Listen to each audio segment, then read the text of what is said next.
Hi everyone. In the previous video you have studied about that what is inheritance and its five types, and you are familiar with the single inheritance, that it is a type of inheritance, and in this type of inheritance one class is inherited from another class.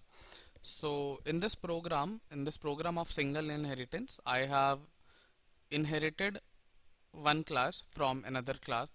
So you can see that I have created the template of my one class my first class. This is my first class and this is my second class, and my second class is inherited from my first class. This is the syntax for inheriting from one class.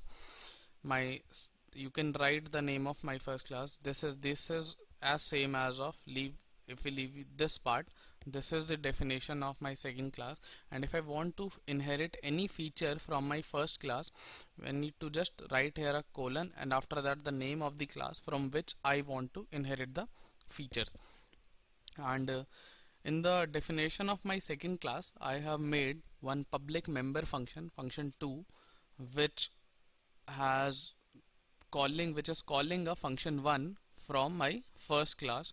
So in the main function, I have made the object of my second class m2, and m2 dot function 2, I have given a call to this function. When I have given a call to this function, the control jumps over here and it can see that I have given a call to this function with an argument 5 function 1. So it will go here, it will give the value b is equal to 5, after that a is equal to b, so now a is equal to 5 and 5 will be printed. So when I'll compile this program and run this, so you can see that 5 has been printed. Now I'll explain you a little more of this program, then you will be comfortable with the access specifier I have used there. See why I have given here public, because I want to access this function from outside the class. If I write here private and tries to access outside the class, you can see that function 2 is private. If I write here protected and again compile it, see function 2 is protected.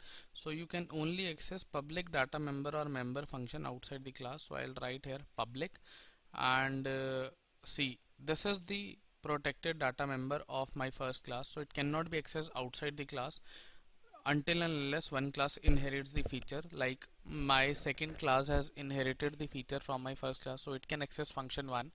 But when I try to access the function 1 in main function, it cannot be accessed. I'll show you. First we need to create an object of first class. I have created the object.